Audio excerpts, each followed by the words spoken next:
Bosta drabi nqisu t-tabu bħala xkiel għall-espressjoni ħilsa tal-kittieba, biss bil-kreattività u b'ħafna kuraġġ. Il-kittieba għarfu jisfidaw ċerti konvenzjonijiet soċjali sabiex jistħarġu temi li jmissu mal-polz tas-soċjetà minkejja t-tabujiet marbuta magħhom. It-tabu huwa projbizzjoni primittiva ħafna imposta minn awtorità istituzzjonalizzata kontra x-xewqat l-aktar qawwija tal-bniedem. Ix-xewqa li bniedem jagħmel dak li għas-soċjetà jew għalih stess huwa meqjus bħala tabu anke jekk ma jasalx iwettaqa hija tentazzjoni qadima b'ħafna motivazzjonijiet, pereżempju protesta kontra l-valuri soċjali, devjazzjoni minn normi tal-komunità, sfida lill-awtoritajiet, sens ta' avventura u l-bqija.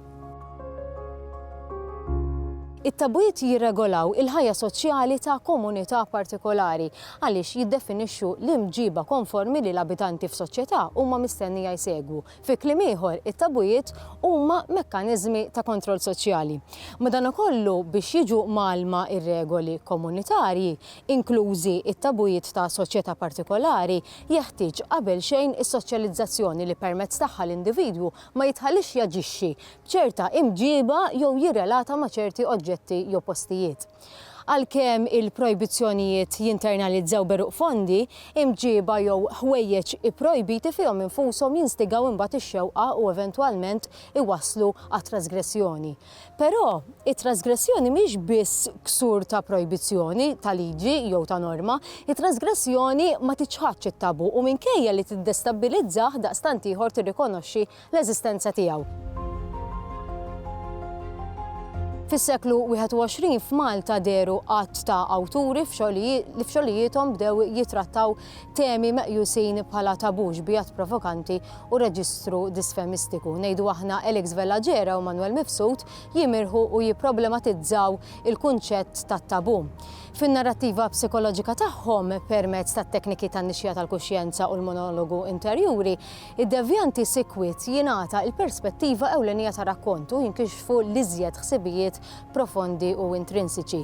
Mill-banda l-oħra Trevor Zara u Giuseppe Stagno jużaw l-umorizmu u l-iperbole, l-esagerazzjoni, it-tnejn elementi tal-grottesk li jservu biex it-tabu jittaffa u jiġi aċċettat. Suġġetti tabu bħall-att sesswali, il-ġisem tal-bniedem u differenzi politiċi huma wħud mill-kwistjonijiet projettati b'mod umoristiku sabiex l-informazzjoni tasal b'mod li tittaffa mill-ħażda tagħha. Fir-riċerka tiegħi nistħarreġ ukoll xogħlijiet oħrajn fosthom ta' Clara Zoppardi, Pierre J. Mejla u Carmel Cicluna. Ovvjament ma stajtx inħalli barra l-każ tan-novella li tkisser sewwi ta' Elix Vellagera li eventwalment wassal sabiex fl-2016 tinbidel il-liġi taċ-ċensura f'pajjiżna. Il-kuntrast bejn il-perjodu attwali u bikri jinħass mhux biss għaliex qabel il-perjodu kontemporanju temi partikolari kienu jissemmew b'mod aktar sottili, iżda saħansitra jeżistu suġġetti li lanqas biss kien jinħolhom li jiġu trattati.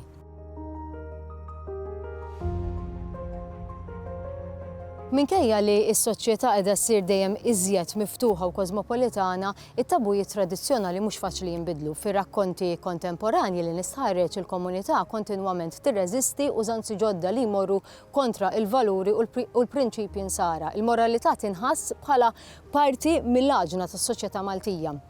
Tabujiet passati spiss jixirfu f'din in-narrattiva u jiffurmaw parti mill-plott ta' rakkont bħal l-interdett ta' sittinijiet u l-ġlieda bejn il-Partit Laburista u l-Knisja ta' tmeninijiet.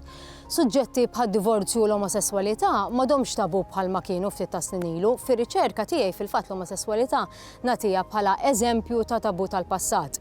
F'pajjiżna illum il-ġurnata mhijiex l-omosessualità li titqis bħala tabu iżda d-diskriminazzjoni kontra l-individwi omosessuali. Fil-fatt illum il-ġurnata Malta tikklassifika fl-ewwel post mill-pajjiżi Ewropej fi drittijiet LGBTIQ. F'Malta kien fl-1973 meta relazzjoni bejn żewġ persuni tal-istess sess saret legali bid-diskriminazzjoni kontra l-orjentazzjoni sesswali u l-identità tal-ġeneru u l-espressjoni tagħhom tiġi projbita fl-2004. Fi rakkonti Zera f'Kimika u Bi fis-sejjer li ma kellhomx jinkitbu ta' mifsud, il-karattri wkoll jesprimu l-biża' li s-soċjetà tintebaħ bit-tendenzi sesswali tagħhom.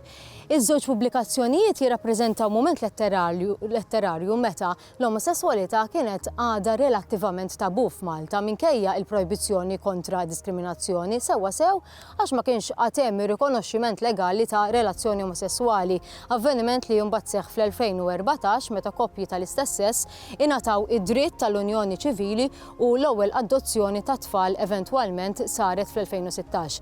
Din hija xhieda konkreta tal-kontemporanjetà tat-tabu li jibqa' suġġett tal-bidla skont l-imġibiet li jisfaw istituzzjonalizzati jew sostitwiti b'kontemporanjetà ġdida. Fil-waqt li hemm tabu li diffiċli jinbidel, hemm tabu ieħor li hu effimeru, ġifieri jinbidel malajr.